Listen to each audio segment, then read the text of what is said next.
بعض لوگ کہتے ہیں کہ یہ بھائی میرے کو پرابلم تو ہے مگر میری رپورٹیں بالکل صاف ہیں. بات دراصل یہ ہے کہ یہ لفظ ہی غلط ہے. کیونکہ اللہ تعالیٰ نے اگر جو بھی جو بھی جو علاج کے لیے استعمال ہوتی ہیں چیزیں، ان کا تعلق ہی گہرا تعلق جو ہے وہ خون سے ہے. اب خون میں بیماری تو موجود ہے مگر وہ ظاہر نہ کرے، یہ ناممکن ہے.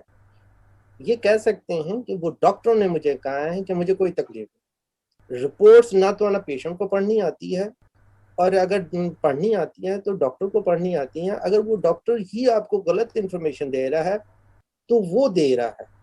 آپ کو تکلیف ہے سانس کی تو اس کا مطلب یہ ہے کہ آپ کی باڈی میں کہیں نہ کہیں انفیکشن ہے. اگر وہ ڈاکٹر نہیں بتا رہا تو اس کی غلط، ورنہ آپ کو انفیکشن آپ کے بلڈ میں موجود ہے، اور آپ کے تمام جو آپ CBC لیتے ہیں فل بلڈ کاؤنٹ وہ اس میں موجود ہوتا ہے.